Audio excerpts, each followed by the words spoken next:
welcome to the channel Study with Gay Sisters. Okay, then we were continuing chapter 3 that is proportion समानुपात और उसका हमने do yourself start किया था. do yourself स्वयं करो 3.4 तक हमने कंप्लीट कर लिया था. ठीक है, तो आज के इस वीडियो में हम स्टार्ट करेंगे एक्सरसाइज 3.5 do yourself स्वयं करें. ठीक है, तो चलो इसके क्वेश्चंस देख लेते हैं कैसा है. ये पूरा जो क्वेश्चंस है वो वर्ड प्रॉब्लम है. वर्ड प्रॉब्लम में क्या होता है, आपको कुछ वर्डिंग करनी होती है लेकिन बहुत ही कम है. ठीक है, तो अगर चाहे तो इंग्लिश और हिंदी दोनों मीडियम के स्टूडेंट्स यहाँ से देख सकते हैं. बहुत ज़्यादा वर्डिंग नहीं लिखना है. ठीक है, तो यहाँ पे एक सिंगल वीडियो ही होगा, डबल वीडियो में नहीं ले सकती. हिंदी वाले बच्चे प्लीज़ थोड़ा सा मैनेज कर लें और मैं साथ में हिंदी जरूर बताऊँगी. तो चलो देखते हैं क्वेश्चन नंबर 1 से. क्वेश्चन नंबर 1, सुमित 2 कॉपियाँ 14 रुपये में खरीदा तो 7 कॉपियाँ वो कितने रुपये में खरीदेगा. ठीक है, तो इसे हमें कैसे बनाना है, एक प्रोपोर्शन समानुपात के अकॉर्डिंग बनाना है. Okay, and now I am repeating once again. Sumit has bought 2 exercise books for ₹14. Then find how much he will pay for 7 such books. ठीक है, अगर 7 बुक्स के लिए वो कितना उसको पे करना पड़ेगा ये हमें फाइंड करना है.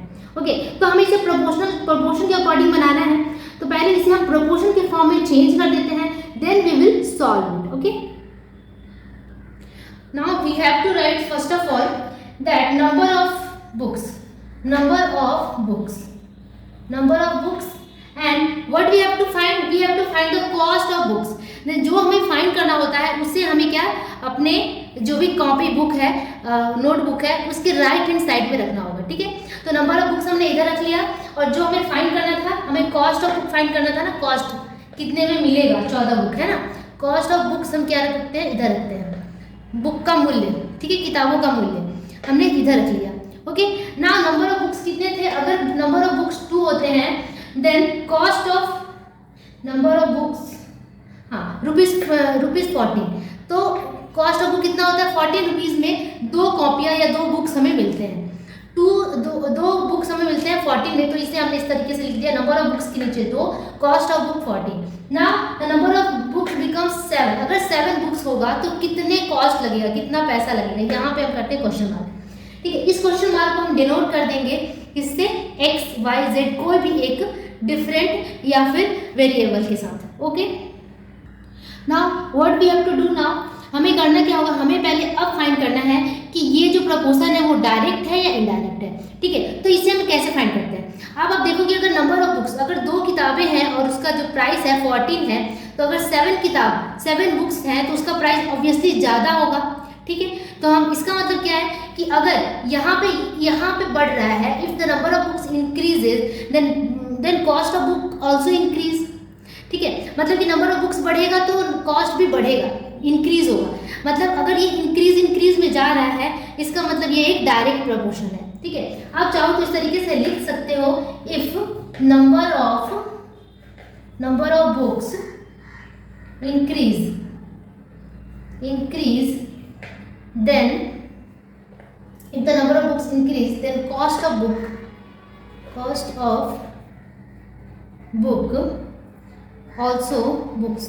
also increases. cost of books भी क्या होगा, इंक्रीज होगा. ठीक है, नंबर ऑफ बुक्स बढ़ेगा तो कॉस्ट ऑफ बुक भी बढ़ जाएगा. इसका मतलब ये जो प्रोपोर्शन है क्या है, डायरेक्ट प्रोपोर्शन है. hence it is a direct proportion. ये क्या है, डायरेक्ट प्रोपोर्शन है. और जब डायरेक्ट प्रोपोर्शन होता है तो हमें एक इस तरीके का निशान लगाना होता है, ऊपर से नीचे की तरफ आएंगे ये. ठीक है, आप समझ लो. अब हम मान लेते हैं कि यहाँ पे जो नहीं है प्रेजेंट उसे हमें x मान लेना होगा कि if there is 7 books then the cost of books will be 7. ठीक है, तो यहाँ पे हमें क्या लिखना होगा, जो हमारा लास्ट लाइन होता है ना, लास्ट लाइन जैसे हिंदी वाले बच्चे के लिए बता दूं मैं, लास्ट लाइन क्या था, तो 7 कॉपियाँ कितने रुपए में खरीदेगा. ठीक है, तो हम लिखेंगे तो 7 माना कि 7 कॉपियाँ खरीदेगा बराबर x रुपये में. ठीक है, इंग्लिश वाले बच्चे लिखेंगे कि let he will pay x rupees. कितना रुपीज पे करेगा, x रुपीज फॉर 7 बुक्स. ठीक है, हमने मान लिया यहाँ पे x है. Now we can write like this, 2:7, 2:7. 2:7 यहाँ पे प्रोपोर्शन का साइन 14:x. यहाँ पे हमने x ले लिया था. ठीक है। यहाँ हमने x ले लिया था तो 2/7, 2:7, इसको पहले लिख रहे हैं उसी तरीके से 14/14:x लिख रहे हैं। ये बिल्कुल नीचे, ऊपर से नीचे की तरफ आ रहा है, आप देख सकते हो ऊपर से नीचे की तरफ आ रहा है। बहुत ईजी है, बस इसका मतलब हमें पता है क्या होता है, डिवीजन होता है, जस्ट डिवाइड इट 2/7, इसका मतलब होता है इक्वल 14/x। अब हमें क्या करना है, क्रॉस मल्टीप्लाई, जहाँ पे अननोन क्वांटिटी दिखती है उसे पहले मल्टीप्लाई करते हैं। तो 2 × x 2x and 7 × 14, we get x is equals to 7 × 14 divided 2, 7 7s are 49. Then he will pay 49 rupees for 7 books. क्या लिखेंगे, हिंदी वाले बच्चे, इंग्लिश वाले बच्चे इस तरीके से लिखेंगे कि वह 7 किताबों के लिए 49 रुपया देगा, पे करेगा, ठीक है। Then he will pay 49 rupees for 7 books. Now this is the answer. आपको आंसर उस तरीके से कंप्लीट करना है जिस तरीके से आपसे पूछा गया है, and this will be the final answer. Now move to the next question number 2. Now see question number 2. एक जीप गाड़ी 320 किलोमीटर की दूरी 8 घंटे में तय करती है, ठीक है। एक जीप गाड़ी takes 8 hours to cover 320 kilometres, ठीक है। तो वो जीप गाड़ी 120 किलोमीटर की दूरी कितने टाइम में या कितने घंटे में बिताएगी। एक 120 अगर किलोमीटर होता है डिस्टेंस, देन उसको कितना टाइम लगेगा, how much time it will take to cover 120 kilometres, ठीक है। तो यहाँ पे देखो आपकी 2 बार रिपीट हुआ है किलोमीटर, मतलब जो डिस्टेंस है, दूरी है, वो 2 बार रिपीटेड है। इसका मतलब हमें फाइंड क्या करना है, टाइम। तो टाइम को हम किधर रखेंगे, इस साइड में, डिस्टेंस को हम रखेंगे इस साइड में। डिस्टेंस क्या है हमारे पास 320, तो 320 किलोमीटर्स। यहाँ टाइम क्या दिया हुआ है, टाइम है 8 आवर्स, ठीक है, घंटा।